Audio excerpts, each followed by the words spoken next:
profesoras, compañeros. Mi nombre es Mira Carolina Camargo Bernal y hoy les voy a presentar el texto de la poética. Voy a atravesar o voy a recorrer los textos en su totalidad, los más importantes. Más adelante los conocerán y, y bueno, nada, la idea es que esta explicación les sirva y sobre todo los que se han acercado por primera vez y que no la entienden, pues le quede muy claro. También quiero hacerlo de una manera dinámica y entretenida. Bueno, ahora antes de empezar a hablar sobre la poética en general, quiero hablarles de su creador, que es Aristóteles. Bueno, Aristóteles es un conocido filósofo griego. De hecho, es el padre de la filosofía occidental junto con Platón. Fue discípulo de Platón también y pues nació en el año 384 a.C. Nació en Estagira, un pequeño pueblo de la antigua Grecia, y su padre fue médico también. Fue un reconocido médico del rey Amintas III. Ahora, hasta han pasado 2000 años y ese hombre ha influenciado tanto que hasta el sol de hoy sus ideas siguen siendo vigentes. Bueno, ahora sí, adentrándonos un poco en la poética, quiero empezar hablando sobre lo que es la mímesis. De hecho, consideremos primero que todo que Aristóteles en la poética aborda la mímesis como una noción elemental para realizar las obras trágicas. Según la propuesta aristotélica, la mímesis se puede comprender como el arte de la imitación. Aristóteles en la poética habla precisamente de lo que hace en poesía, en el sentido más amplio, de los creadores, más parecido a lo que hoy llamamos como los artistas. Bueno, saben ya que hay cantidades de artistas, de gente que crea, y todo ello se basa en la imitación. Cuando hablo de artistas me refiero a actrices, pintores, creadores, bueno, y escultores, y ahí pare de contar. En fin, la poesía es imitativa, pero cuando se habla de imitar, ¿es imitar qué? O sea, no es imitar como imitan los imitadores, no, sino es decir, los poetas de los que habla Aristóteles en realidad son artistas, creadores, que imitan la vida en general. Por ejemplo, Aristóteles el teatro lo representaba como, por ejemplo, las acciones humanas o las esculturas del cuerpo humano.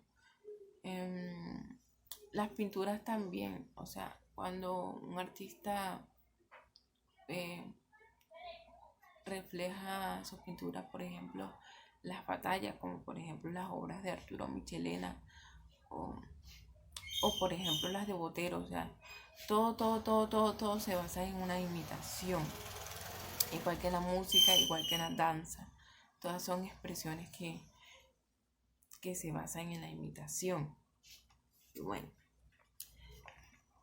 sería bueno un menester indagar o observar de dónde proviene esta comprensión. Pues la mímesis también da a entender el concepto de mímesis, que es esencial que se conozca, ya que para el filósofo todas las artes son mímesis o imitación, para la redundancia. También la mímesis es algo propio del ser humano y lo más importante es placentera. De hecho, es por eso que a las personas les gusta tanto el arte en general. O sea, es por placer que se produce verlo imitado. Eso lo decía Aristóteles, porque la imitación se puede percibir por los sentidos y por la razón.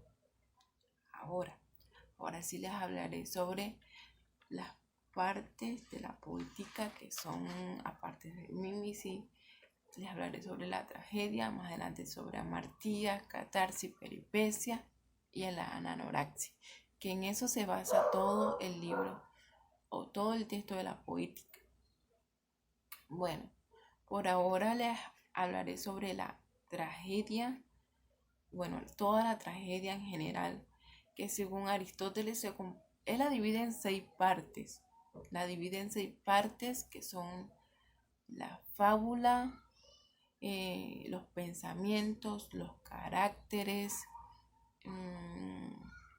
el espectáculo y la melodía, o que es la melopeya, y la elocución y dicción. Aristóteles consideraba que la fábula era la más importante para Aristóteles, o sea, era la más importante para él. La fábula es la que hoy en día llamamos, por ejemplo, el guión, el argumento, es la trama de la película, llámese de cualquier cosa artística que se haga hoy en día. La fábula es la historia, por eso es la más importante, sí, en las partes de la tragedia.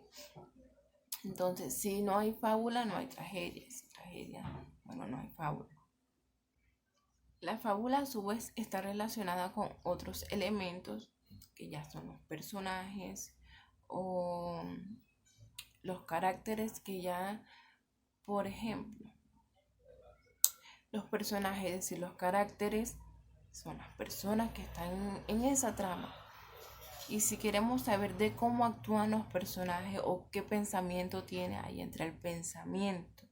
Y bueno, ahí se ve si el actor o la obra va a haber una persona buena, una persona mala, y así sucesivamente. También la fábula es la más importante y las acciones conducen a los personajes, o bien conduce a los personajes, depende de las decisiones que tome, en la felicidad o desdicha. Toda fábula debe tener un principio, medio y un fin final. Ahora, la elocución y la dicción es la forma en que los personajes se expresan argumentalmente. Sean de palabras extrañas, por ejemplo, si está más caracterizada por la metáfora y la forma en que abordan ese lenguaje. En cambio, el espectáculo, este es el menos importante, dice Aristóteles, porque él es el que engancha, como quien dice, ya que es como quien dice, ese es el que se encarga de seducir al espectador.